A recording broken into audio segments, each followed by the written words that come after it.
नमस्कार दोस्तों मैं हूं आपका अपना अजय कुमार और आज मैं आपके सामने मंगल ग्रह के मुख्य रत्न लाल मूंगा और उसके उपरत्नों के बारे में ढेर सारी जानकारी लेकर हाजिर हुआ हूं।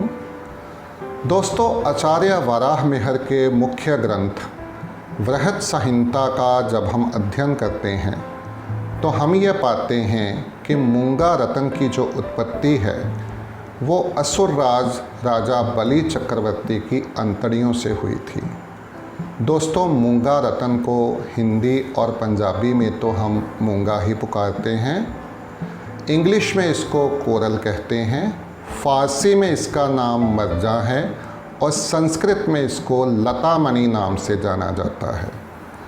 दोस्तों, मूंगा रत्न की जो उत्पत्ति है वो गहरे समुंदर के अंदर होती है।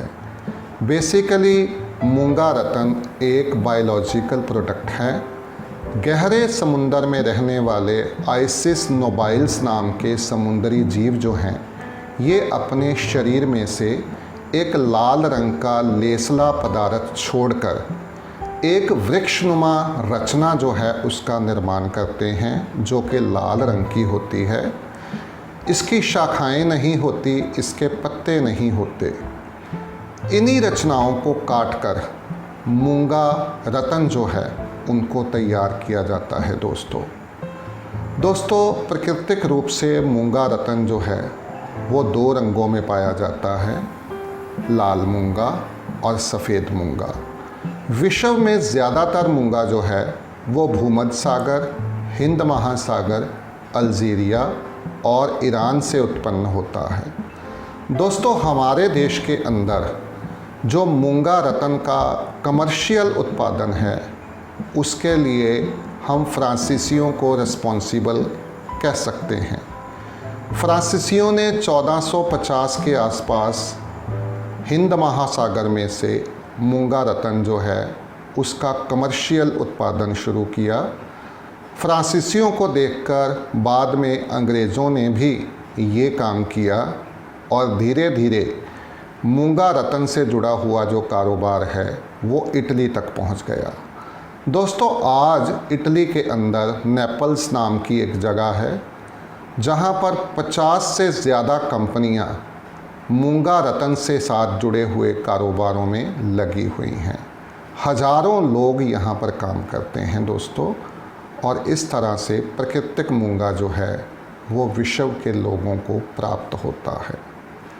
अब दोस्तों, मैं आपको बताना चाहूँगा मूंगा रत्न की उन क्वालिटीज़ के बारे में जो आज बाज़ार में पाई जाती हैं। जब आप मूंगा रत्न बाज़ार में लेने जाते हो तो आपको कौन कौन सी वैरायटी जो है मूंगा रत्न की वो बाज़ार में मिलती है। दोस्तों, सबसे पहले आपको मैं दिखाना चाहूँगा जो आज की डेट में सबसे महंगा मूंगा और सबसे बढ़िया माने जाने वाला मूंगा बाज़ार में मिलता है। इस मूंगे को दोस्तों जापानी मूंगा के नाम से जाना जाता है। ये हल्के से ऑरेंज कलर का होता है। इसका कलर जो है वो कई बार परफेक्ट रेड नहीं होता, हल्का ऑरेंज होता है, जैसा कि आपको दिखाई दे रहा है। दोस्तों, ये 100% नेचुरल कोरल है। इसकी क्वालिटी बहुत बढ़िया रहती है। बाज़ार में सबसे महंगा मूंगा यही मिलता है और जब हम इसको पहनते हैं तो ये बहुत अच्छे रिज़ल्ट देता है। दूसरे नंबर पर दोस्तों जो मैं मूंगा आपको दिखाने जा रहा हूँ इसको इटालियन मूंगा कहते हैं। जब आप मार्केट में जाते हो तो मोर देन 90% आपको यही मूंगा मार्केट में मिलता है। इसकी जो कीमत है दोस्तों वो जापानी मूंगे से थोड़ी कम है। इसका कलर जो है वो बहुत ही परफेक्ट है, रेड कलर में ये आता है। इसकी चमक जो है वो बहुत अच्छी होती है। पूरी तरह से ये मूंगा जो है वो प्राकृतिक है और पहने जाने पर ये भी बहुत अच्छे रिज़ल्ट देता है दोस्तों। इसके बाद दोस्तों मैं आपको दिखाना चाहूँगा ये मूंगा। इसको दोस्तों हम तिकोना मूंगा कहते हैं। ये भी इटालियन है और एस्ट्रोलॉजी की बुक्स के मुताबिक, जेमोलॉजी की बुक्स के मुताबिक, अगर किसी लेडी ने रेड कोरल धारण करना हो तो उसको इस शेप में जो मूंगा है वो धारण करना चाहिए, यानी कि ट्रायंगुलर मूंगा जो है वो उसके लिए बढ़िया रहता है।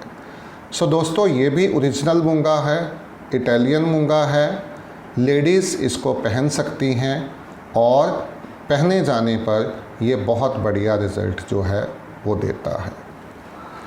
दोस्तों, इटालियन मूंगे के बाद अब हम बात करेंगे मूंगे की उस वैरायटी की जो कि नेचुरल नहीं है लेकिन मार्केट में नेचुरल बोलकर बिकती है।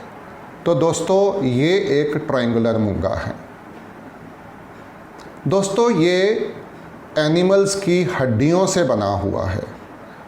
जानवरों की हड्डियों को शेप देकर उसको डाई किया जाता है और इस तरह का मूंगा जो है उसका निर्माण किया जाता है। देखिए, ये मेरे पास कैप्सूल शेप में भी है।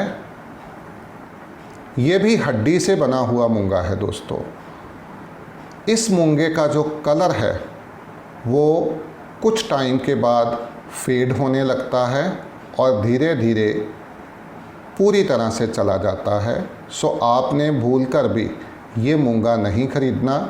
ये मूंगा देखने में जापानी मूंगे जैसा लगता है या इटालियन मूंगे जैसा लगता है, लेकिन ऐसा बिल्कुल नहीं है। ये 100% डुप्लीकेट मूंगा है, हड्डी से बना हुआ मूंगा है। इसके बाद दोस्तों, मैं आपको दिखाना चाहूँगा ये मूंगा। इसका कलर भी बहुत अच्छा दिख रहा है और इसकी चमक भी बहुत बढ़िया है। लेकिन दोस्तों, ये भी ओरिजिनल रेड कोरल नहीं है। ये भी मार्केट में बहुत चलता है। एक्चुअली ये जो लाल मूंगा है ये भी वाइट मूंगे को डाई करके बनाया गया है। सफ़ेद मूंगे को, जो कि कम कीमत का होता है, मैं आपको दिखाता हूँ। ये सफ़ेद मूंगा है। तो सफ़ेद मूंगे को डाई करके लाल मूंगा जो है उसमें कन्वर्ट किया जाता है, लाल मूंगा बनाया जाता है। इसका कलर भी परमानेंट नहीं होता दोस्तों। अगर आप गलती से इस मूंगे को ख़रीद लेते हैं तो धीरे धीरे इसका कलर जो है वो चला जाता है। इसके बाद दोस्तों, मैं आपको बताना चाहूँगा मूंगे के उपरत्नों के बारे में। तो दोस्तों, मूंगे का जो सबसे मेन उपरत्न है उसको संगे मूंगी बोलते हैं। दोस्तों, ये लाल रंग का एक पत्थर होता है। अगर आप मूंगा अफोर्ड नहीं कर सकते तो आप संगे मूंगी डाल सकते हैं। संगे मूंगी भी लाल मूंगे की तरह आपको कुछ ना कुछ फ़ायदा जो है वो ज़रूर देगा। हालांकि मार्केट में ये बहुत कम मिलता है। ज़्यादातर ट्रेंड जो है वो जापानी मूंगा, इटालियन मूंगा और जो उसके डुप्लीकेट मूंगे आते हैं उनका है। लोग ज़्यादातर वही पहनते हैं। संगे मूंगी के बाद दोस्तों, जो दूसरा मेन सेमी प्रेशियस स्टोन है लाल मूंगे का, वो ये है। ये थोड़ा बड़े साइज़ में है मेरे पास। दोस्तों, इसको रेड जैस्पर कहते हैं। जो लोग मूंगा अफोर्ड नहीं कर सकते वो रेड जैस्पर पहन सकते हैं। ये अगर आप इसको पहनते हैं तो आपको लाल मूंगे के कुछ ना कुछ बेनिफिट्स रेड जैस्पर से भी ज़रूर मिलेंगे। दोस्तों, इसके बाद मैं बात करना चाहूँगा लाल अकीक की। तो लाल अकीक जो है ये भी लाल मूंगे का एक सस्ता विकल्प है, बहुत ही कम कीमत का है। अगर कोई व्यक्ति अफोर्ड नहीं कर पाता लाल मूंगे को और ना ही अफोर्ड कर पाता है उसके किसी महंगे सेमी प्रेशियस स्टोन को, तो थोड़े से पैसे खर्च करके वो ये लाल अकीक जो है वो पहन सकता है। इससे भी आपको मूंगा के कुछ ना कुछ बेनिफिट्स ज़रूर मिलेंगे। तो लाल अकीक के बाद दोस्तों मैं आपको दिखाना चाहूँगा रेड ऑनिक्स। ये भी एक सस्ता पत्थर है। इसको पहनने पर भी आपको लाल मूंगे के साथ जुड़े हुए कुछ ना कुछ बेनिफिट्स ज़रूर मिलेंगे। हालांकि दोस्तों जो सेमी प्रेशियस स्टोन्स होते हैं वो उतना अच्छा काम नहीं करते जितना अच्छा काम प्रेशियस स्टोन्स करते हैं। ये बात मैं आपको बताना चाहूँगा। दोस्तों इसके बाद मैं बात करना चाहूँगा फिर से आपके साथ डुप्लीकेट मूंगास की। दोस्तों महंगा रत्न होने के कारण मार्केट में इसके डुप्लीकेट्स बहुत आते हैं। तो मैंने पहले भी आपको मूंगे के डुप्लीकेट्स के बारे में बताया। अब मैं आपको ये मूंगा दिखाना चाहूँगा। दोस्तों ये मूंगा कांच का बना हुआ है। ये कांच का बना हुआ मूंगा है दोस्तों, बहुत ही कम कीमत का है। ये आपको कोई लाभ नहीं देगा। अगर आप गलती से इसको ख़रीद लेते हैं तो आपके पूरे पैसे जो हैं वो वेस्ट हो जाएंगे। कांच के बने हुए मूंगे के बाद दोस्तों मैं आपको ये मूंगा दिखाना चाहूँगा। दोस्तों ये मूंगा लाख से बना हुआ है। लाख का बना हुआ ये मूंगा जो है ये भी मार्केट में बहुत चलता है। जिनको पहचान नहीं है वो धोखे में इस मूंगे को परचेज़ कर लेते हैं। लाख से बने हुए मूंगे से बाद दोस्तों मैं आपको दिखाना चाहूँगा ये चाइनीज़ मूंगा। दोस्तों ये प्लास्टिक का बना हुआ है। जब हम इसको पहनते हैं तो कुछ ही दिनों के बाद इसकी जो चमक है, इसकी जो लस्ट है वो ख़त्म हो जाती है और हमें पता चलता है कि ये जो मूंगा है ये डुप्लीकेट था और हमारे जो पैसे हैं वो वेस्ट हो गए। अब दोस्तों आपके मन में ये प्रश्न आएगा कि अगर मार्केट में मूंगे के इतने सारे डुप्लीकेट्स हैं तो आखिर कैसे जो ओरिजिनल लाल मूंगा है उसकी पहचान की जाए या उसको ख़रीदा जाए। तो दोस्तों मैं आपको एक बहुत ही सिंपल सा टिप देता हूँ। दोस्तों जब भी आप मूंगा परचेज़ करने के लिए जाएं तो आप उसको इस तरह से पकड़े जैसे मैंने ये मूंगा पकड़ा हुआ है और पानी की एक बूंद इस मूंगे के ऊपर डालें। जैसे ही आप पानी की ये बूंद इस मूंगे के ऊपर डालेंगे तो जैसा कि आप देख सकते हैं पानी की ये बूंद मूंगे के ऊपर बैठ जाएगी, ये मूंगे के ऊपर फैलेगी नहीं। तो दोस्तों इससे आपको पता चलेगा कि आपका जो मूंगा है वो ओरिजिनल है। अगर मूंगे के ऊपर पानी की बूंद डालने पे पानी की बूंद फैल जाती है और मूंगे से नीचे गिर जाती है या मूंगे के निचले हिस्से में लटक जाती है तो आप समझ लें कि वो मूंगा जो है वो नेचुरल मूंगा नहीं है और आपको वो मूंगा परचेज़ नहीं करना चाहिए। इसका दोस्तों एक और टेस्ट है जो शायद आप नहीं कर पाएंगे, फिर भी मैं आपको बता दूं कि अगर ह्यूमन ब्लड, इंसान का जो खून होता है, उसके अंदर लाल मूंगे को रख दें तो जो खून है वो जमने लगता है। ऐसा मैंने एस्ट्रोलॉजी की किताबों में पढ़ा है। बाकी चांदी के बर्तन में कच्चा दूध लेकर अगर हम लाल मूंगे को उसमें डालते हैं तो अगर आपका मूंगा ओरिजिनल है तो वो जो दूध है वो हल्के लाल रंग की आभा जो है वो छोड़ता है। दोस्तों मूंगे के साथ संबंधित एक इम्पॉर्टेंट पॉइंट मैं आपको यहाँ बताना चाहूँगा। वैसे इस चैनल के ऊपर प्रेडिक्शन के बारे में कुछ भी कहना जो है वो मेरी सीरीज़ से बाहर की बात है, लेकिन क्योंकि मैंने ये चीज़ बहुत ज़्यादा नोट की है इसलिए मैं आपको बताना चाहूँगा कि कुछ लोग, जैसा कि आप जानते हैं, मांगलिक होते हैं या मंगली योग होते हैं।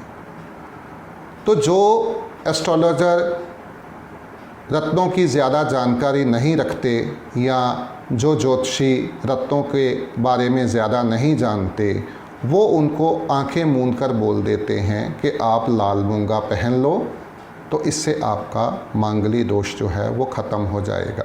तो आपकी शादी जल्दी हो जाएगी, या आपकी शादी जो है वो बढ़िया जगह पे हो जाएगी, या आपकी शादी टूटने से बच जाएगी। तो दोस्तों यहाँ पर मैं आपको बताना चाहूँगा कि मूंगा रत्न को पहनने से मंगल बलवान होता है। आपकी कुंडली के अंदर यदि मंगल अच्छी पोजीशन में है, केवल तभी आपने मूंगा रत्न जो है वो उसको धारण करना है। अगर मूंगा खराब है, मांगलिक दोष का निर्माण कर रहा है, आपकी शादी में बाधाएं आ रही हैं, आपके संबंधों में कड़वाहट आ रही है, तो आपको मूंगा रत्न जो है वो धारण नहीं करना है। मैं पहले भी कई बार कह चुका हूँ, आज फिर कहता हूँ कि ऐसे में आप अपने हॉरोस्कोप का जो एनालिसिस है वो किसी बहुत अच्छे एस्ट्रोलॉजर से करवाएं। उसकी रिकमेंडेशन पे ही आप जो है वो मूंगा रत्न धारण करें। तो दोस्तों ये थी मूंगे के साथ जुड़ी हुई तमाम जानकारी जो मैंने आपके साथ शेयर की। अगर आपको मेरी आज की वीडियो अच्छी लगे तो दोस्तों आप चैनल को सब्सक्राइब करें, लाइक करें और ज़्यादा से ज़्यादा शेयर करें। थैंक यू वेरी मच दोस्तों।